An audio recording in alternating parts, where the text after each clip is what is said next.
For centuries, the Galactic Concord had labeled Earth as a Category E planet, primitive, unstable, and largely ignored in the grand order of space. Humanity, as far as the other species were concerned, had just barely discovered faster-than-light travel a few hundred years ago.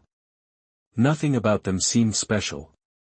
No advanced tech, no psychic potential, no unique genetics, just warlike monkeys crawling out of their blue dirt ball. But the thing about humans, they were always underestimated. Captain Reeve Verith of the Zalari fleet had been stationed near Earth's sector for 11 cycles. It was a dull assignment: monitor trade, prevent illegal mining in the Orit region, and occasionally shoo away rogue scavenger drones. Not once had Earth stirred any real interest, until the day it happened. A ripple, like a tremor through hyperspace, cracked across a dozen systems. It wasn't an explosion, not a warp drive, not anything in the recorded galactic database. It was a frequency hum, a signal old, layered in ancient code but unmistakably human. "What the hell was that?" his exo-lieutenant Sarek hissed as the bridge lights flickered. Reeve narrowed his eyes at the pulsing data on his screen. "It's not possible. This frequency predates FTL communications by millennia. This is Old War tech, pre-Empire, pre-any known empire." "Source?" Sarek asked. Reeve hesitated, then cursed under his breath, "Earth. Deep under their southern ocean." Within days, a dozen fleets turned their eyes to Earth. Some out of curiosity, others out of fear. The Council demanded answers. The humans, as always, said little. Their ambassadors gave vague denials, diplomatic shrugs, and empty reassurances, until the second signal pulsed. This time, it wasn't just a hum. It was a reveal. A massive gate hidden beneath the Mariana Trench rose to the surface. It groaned with age but not decay. The alloy wasn't Zithic steel, nor Xian shell-tech. It was something older, something none of them had ever seen before. Then the truth began to unravel. They were built by humans. The galaxy lost its mind. "How long have you had these?" demanded Chancellor Rockharn during an emergency council meet, his tentacles thrashing. Ambassador Harlan Cho, dressed in Earth's simple navy blue suit, offered a tired smile. "A long time. You lied to the Concord," spat a representative from the Kadari hive. "We never said we didn't have them," Cho replied calmly. "You assumed we were weak. We saw no reason to correct that assumption. You were primitive class. That puts you under disclosure laws." Cho leaned forward, voice dropping to a whisper that still echoed across the hall. "That classification was never meant for us. You made it up to keep us under watch.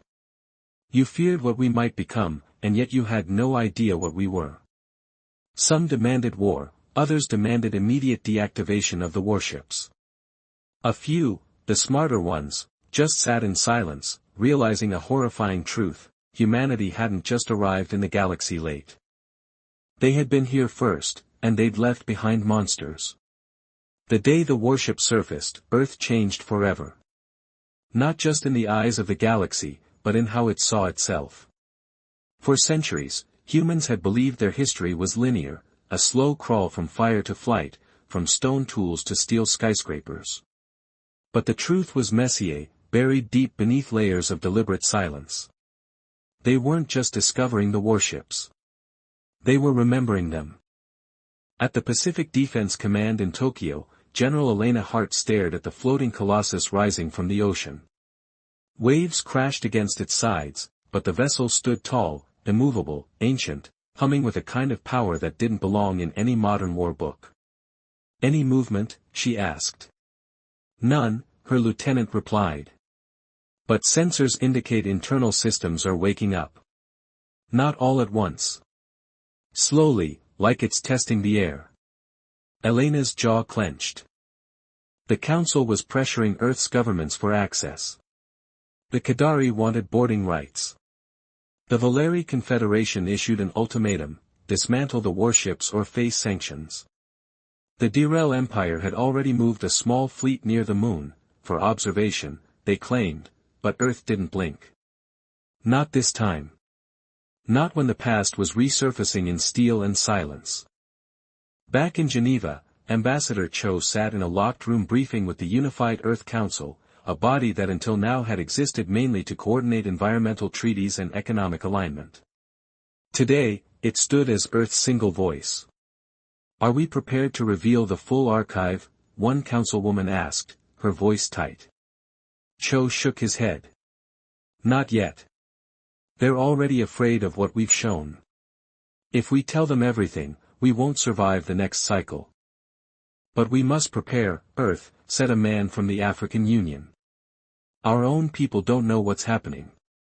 These aren't just relics. They're weapons from before history." "That's the problem," Cho replied. "We barely understand them ourselves." The truth was, the warships were part of a project so secret, so ancient, that it had outlived even the civilizations that birthed them. Most humans had no idea Earth had once spanned the stars. That before the fall, before the first silence, humanity had ruled parts of the galaxy. They had colonized systems, built megastructures, and fought wars that scarred planets beyond recognition. Then suddenly, they vanished. Some called it the collapse, others the betrayal. Whatever name history gave it, the result was the same: memory lost, records erased, technology abandoned and buried. These 12 warships were the last remaining fragments of that forgotten era. And now, they were waking up.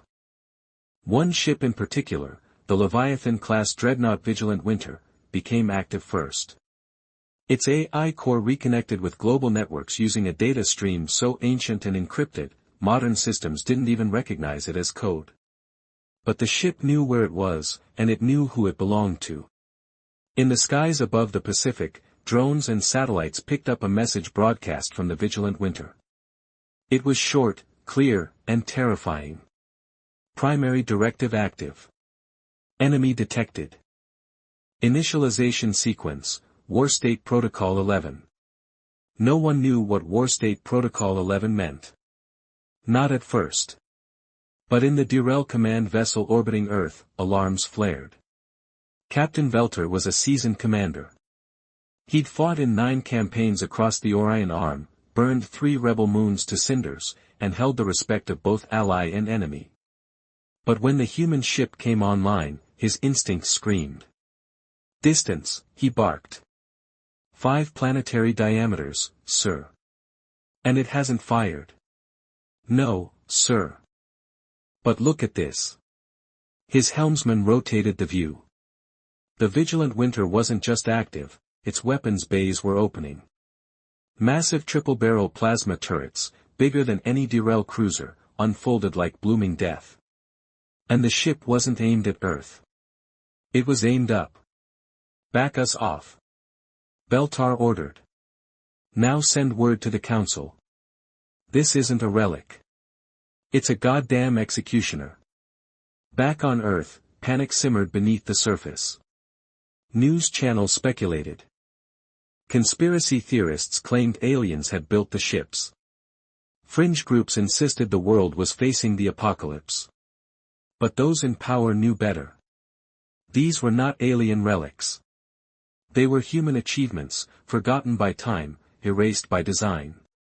At the Arctic Archives, deep under the frozen wastelands, a facility sealed for 5 centuries finally reopened. Elena Hart arrived by direct shuttle, escorted by black-armored guardians known only as Watchmen, a unit so secret it had no rank or budget, only orders. Inside the vault, she met Dr. Solomon Vai, the last living member of the Old Custodians, a group sworn to protect the truth of Earth's ancient past.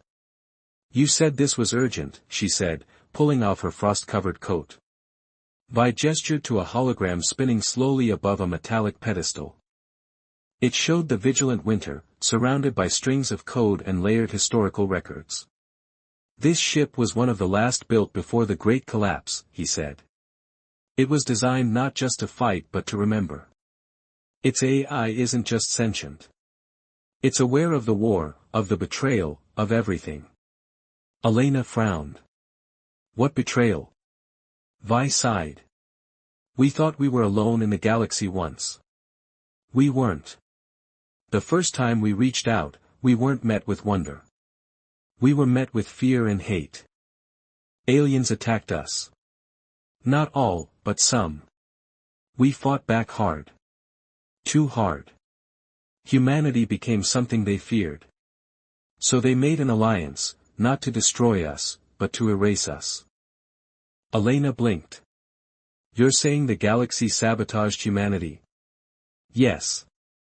The Conquered, the Valari, the Direl. Their ancestors were part of the pact. They turned our own technology against us, implanted viruses in our AI, collapsed our wormholes. We didn't fall by accident. We were dismantled. She stared at the glowing ship in the hologram. And the warships built after the betrayal, hidden on Earth, they were meant to sleep until the day we needed them again.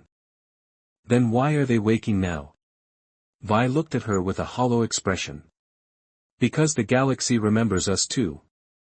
In deep space, light years away from Earth, the Galactic Conquered held an emergency session. Dozens of species, each more colorful and strange than the last, debated in screeching voices and electronic screeches. One voice silenced them all. Elder Jakai of the Kar Dominion, a creature older than most stars, hovered above the central chamber.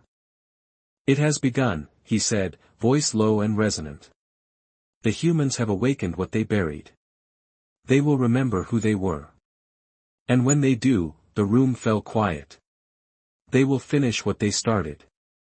Back in orbit, as the Vigilant Winter systems reached 43% activation, it finally sent a second message, this time directly to Earth's Unified Council. Command authority confirmed. Awaiting primary contact.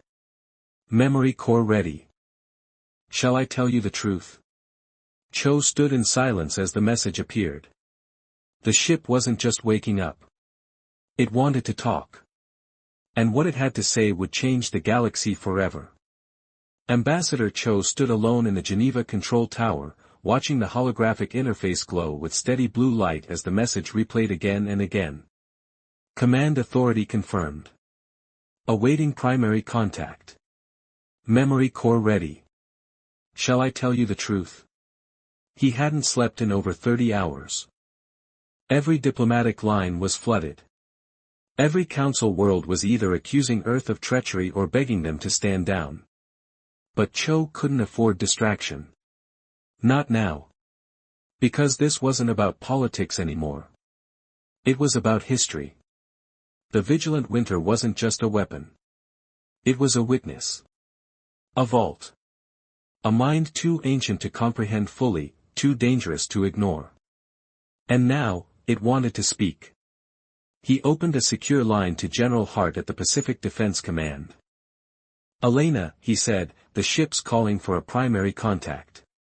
It needs someone with command authority, someone it recognizes. You think it means you? She asked, voice crackling through the encrypted channel. Cho didn't answer for a moment. Then, with quiet certainty, he replied, no. It doesn't want me. It wants her. Deep in a rural village outside Cairo, a woman named Diyar Nur al-Sharif had spent her life studying Earth's forgotten languages, half-deciphered ruins, and unexplained anomalies that modern archaeology refused to explain.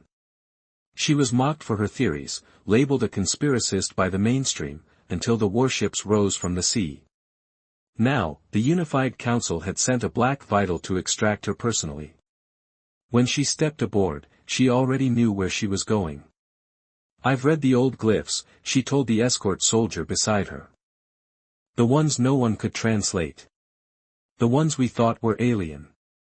And, the soldier asked. They're not alien, she said softly.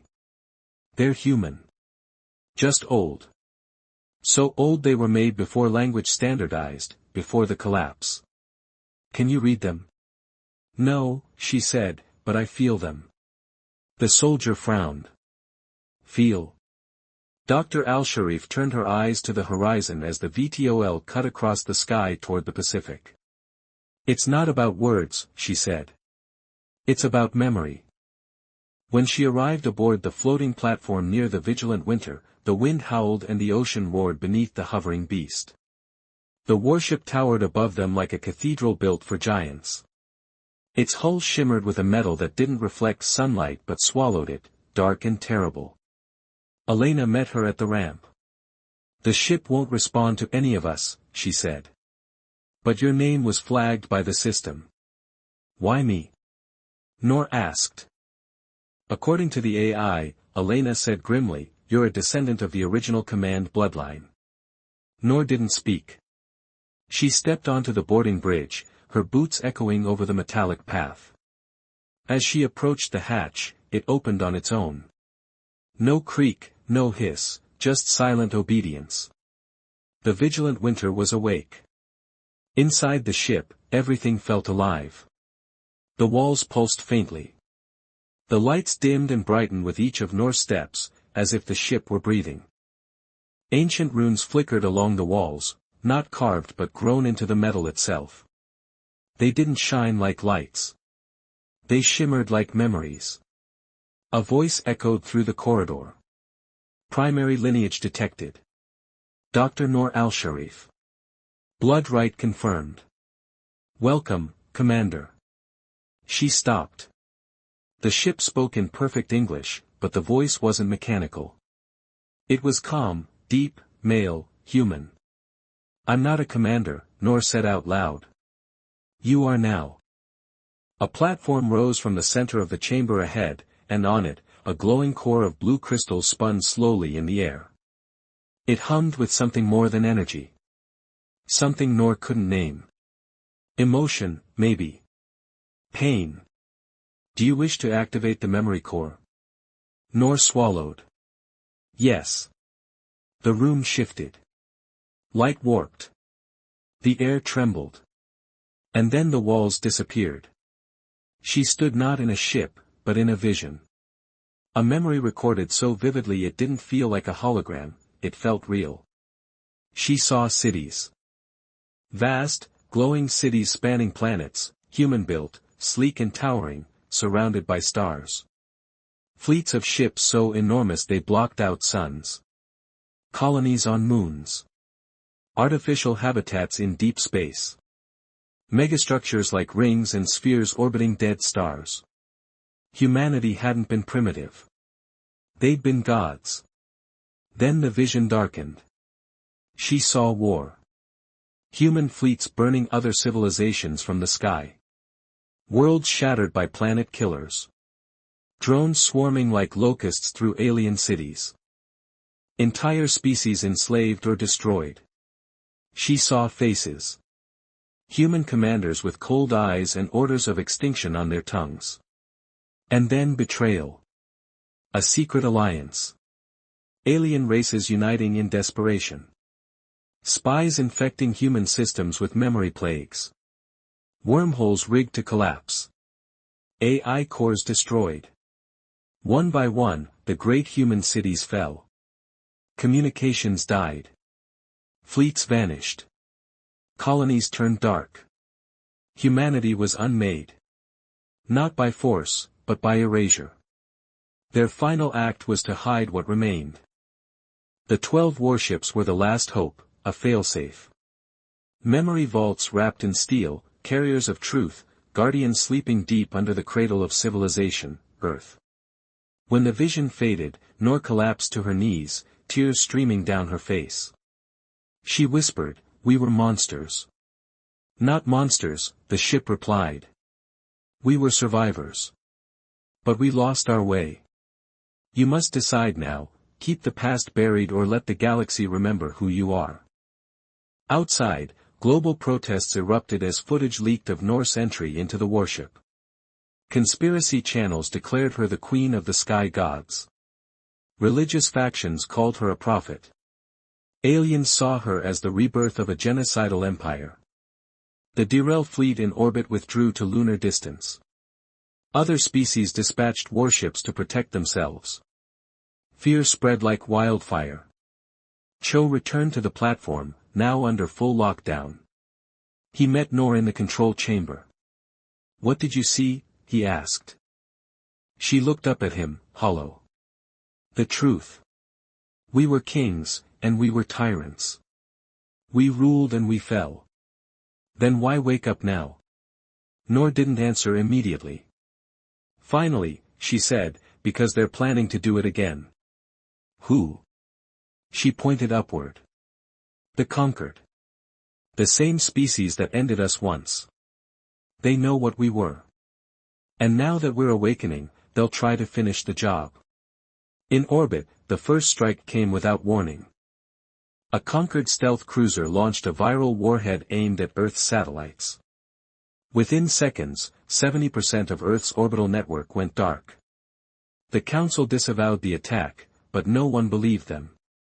Humanity had shown its teeth, and the rest of the galaxy was already sharpening knives. Cho gave the order, "Wake the fleet." Elena hesitated. All of them. No more hiding, he said. It's time they remembered who we are. One by one, the warships rose from the oceans, deserts, ice sheets, and jungles. Leviathans from another age, each with its own personality, history, and mind. The vigilant winter led them. The sky over Earth filled with ancient fire. And then the warship spoke, not just to Earth, but to every corner of the galaxy. We were made to protect our kind. You erased our people. You erased our story. But we remember. Humanity is not rising. We are returning. The skies above Earth were no longer blue. They burned with light, not from war, not yet, but from awe. 12 ancient warships had emerged from hiding and hovered silently in Earth's atmosphere like gods returned from exile. The vigilant winter, at the front of the formation, eclipsed clouds and cast its shadow across entire cities.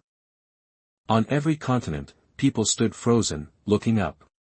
Some prayed, some wept, some screamed. The world had changed overnight, and everyone felt it in their bones. For the first time in remembered history, humans were not alone. Not because aliens existed, but because humanity had been here before. And what they were now awakening was bigger than any alien threat.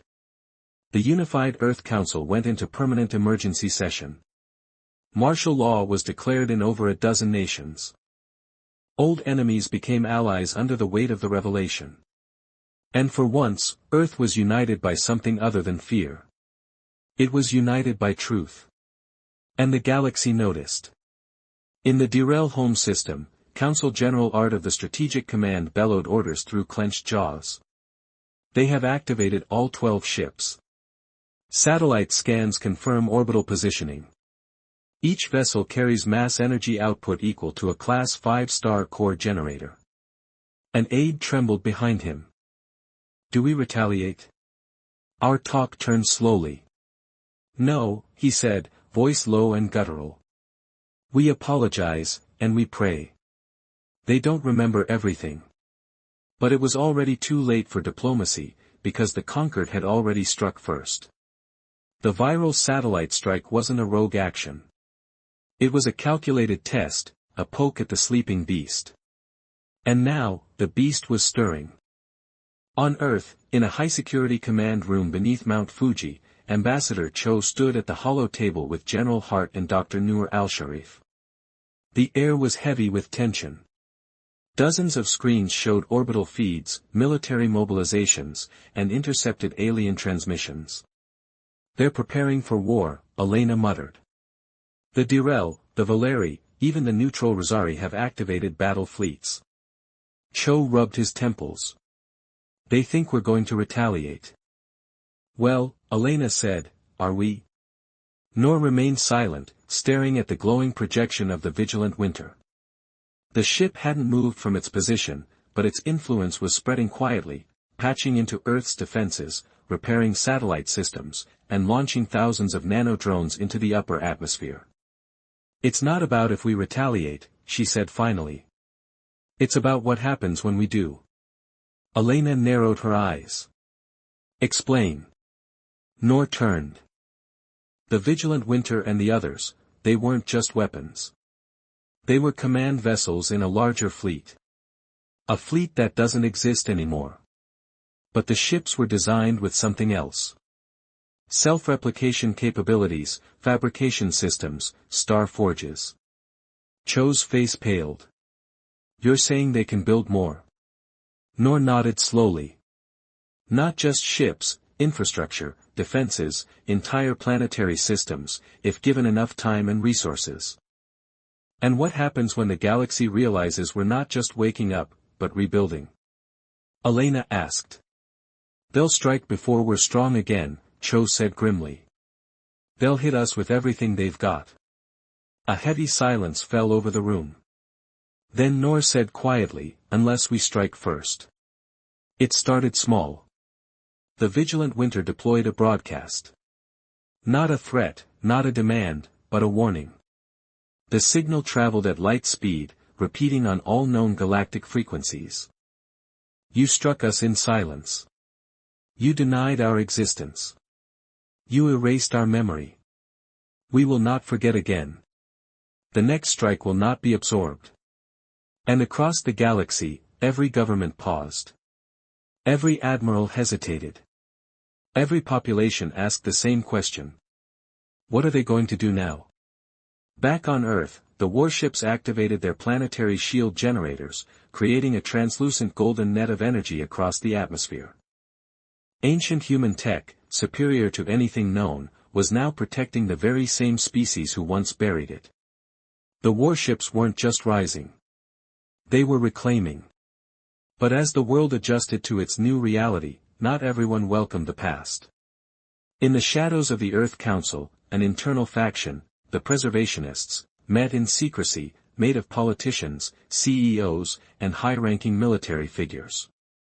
They are terrified of the warships. We cannot allow these machines to control Earth's future, spat Director Wallace Hensley, head of a private defense conglomerate.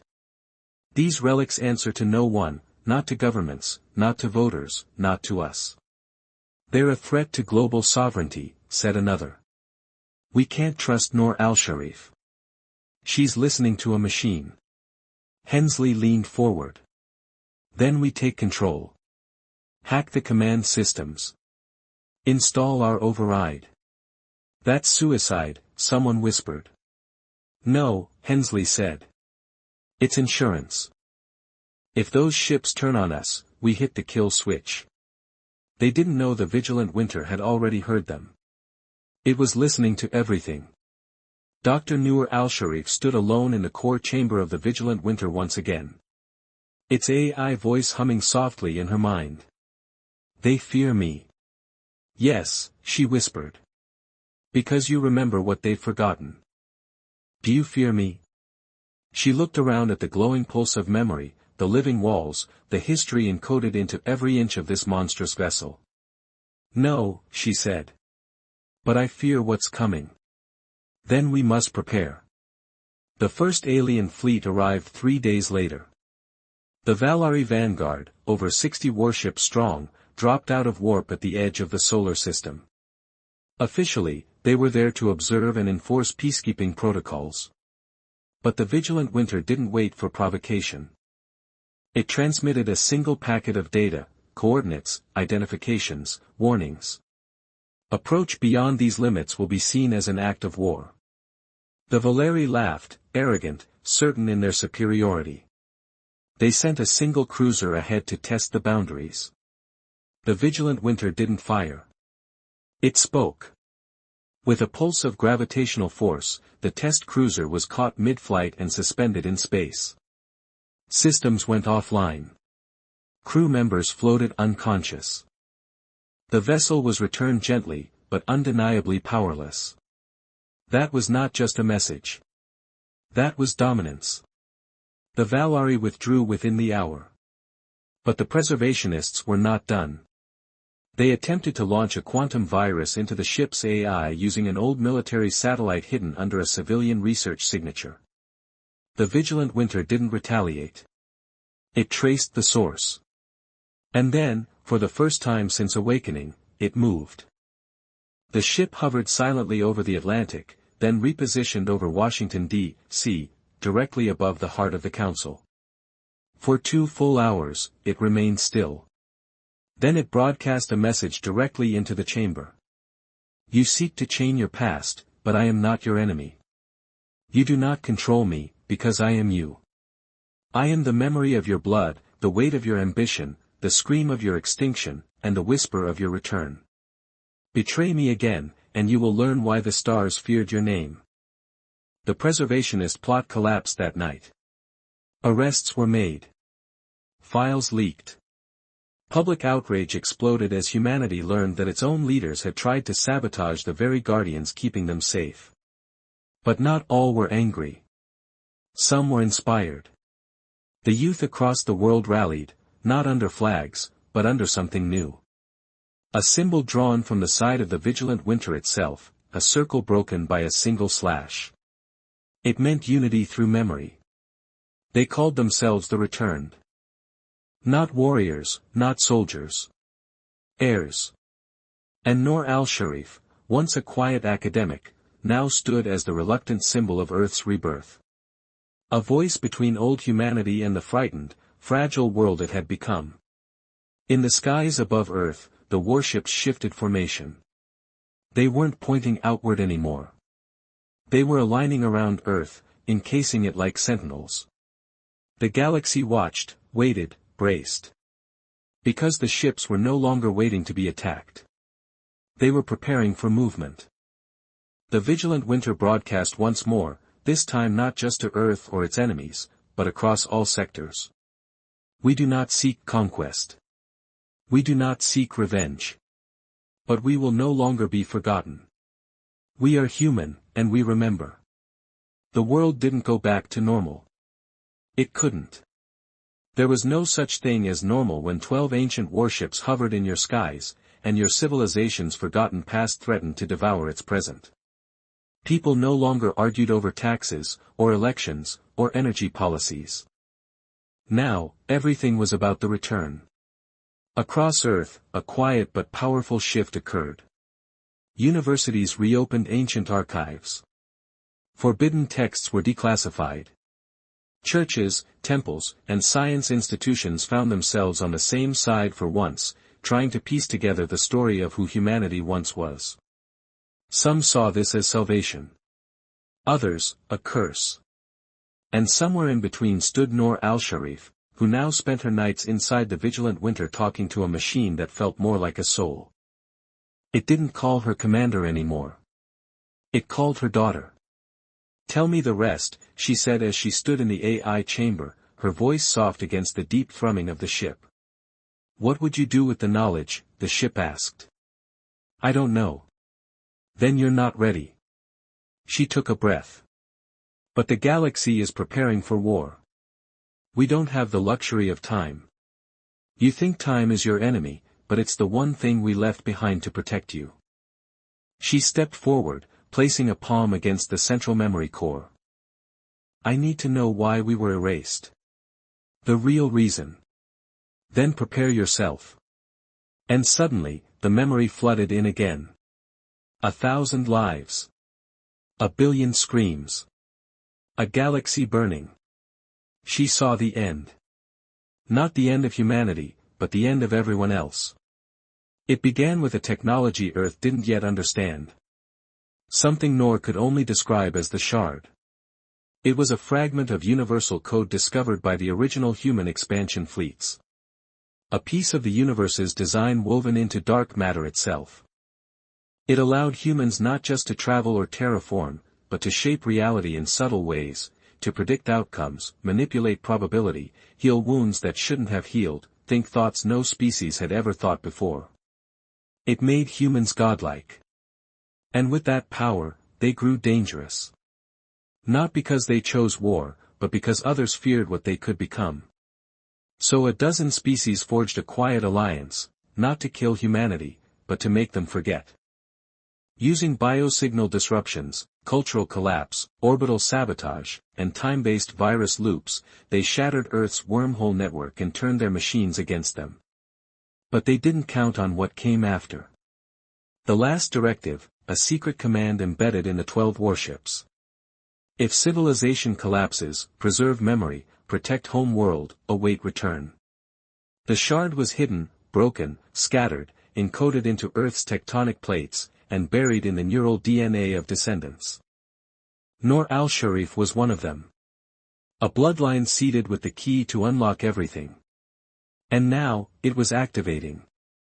The galaxy had known a fragile peace for over 1,000 years. That peace was now hanging by a thread. In Concord Prime, Chancellor Vel Oren stood before a table of trembling delegates. "We must act before they recover the shard," he barked. A zany diplomat chittered nervously, "But the humans do not know what they are holding." "They will," Vel snapped. "The girl, Noor. She is bonding with the AI. The ship is feeding her memories." Another delegate asked, "Can we destroy the warships before they spread?" "No," the Chancellor growled, "but we can destroy Earth." Gasps echoed across the chamber. "Use a black sun core on a Category E planet. It won't be Category E much longer." Back on Earth, Cho slammed his fist on the table as he read the latest transmission. "They've dispatched a weapon convoy. Deep space heat trails show a supermassive energy core being moved through the Adrian Drift. It's a black sun launcher."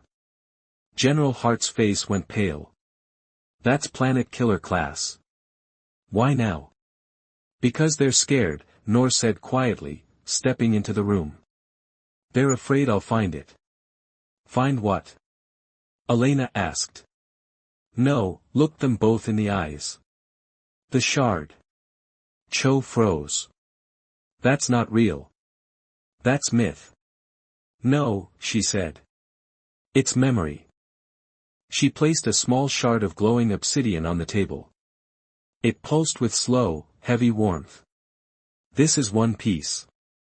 There are more." Cho reached toward it but hesitated. "What happens if you gather them all?" The ship's voice echoed faintly through the air.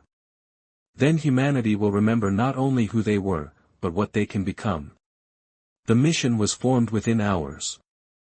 Noor, Cho, Hart, a team of 10 scientists, soldiers, and one ancient AI projected through a compact holographic emitter known simply as Winter. They were going to the moon, not for war, but for memory. The second shard had been buried beneath the Sea of Tranquility, according to the Vigilant Winter's coordinates. A fallback cache. It had been dormant for tens of thousands of years, hidden in a chamber only humans could access. They launched on a retrofitted vessel escorted by 2 of the smaller warships, Silent Wake and Verdict of Ash. Both shimmered like predators in low orbit, sleek and terrifying.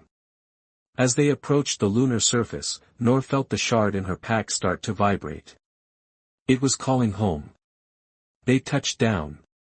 The dust barely settled before Winter projected a map, glowing lines crisscrossing over the lunar valley. The entrance wasn't a door.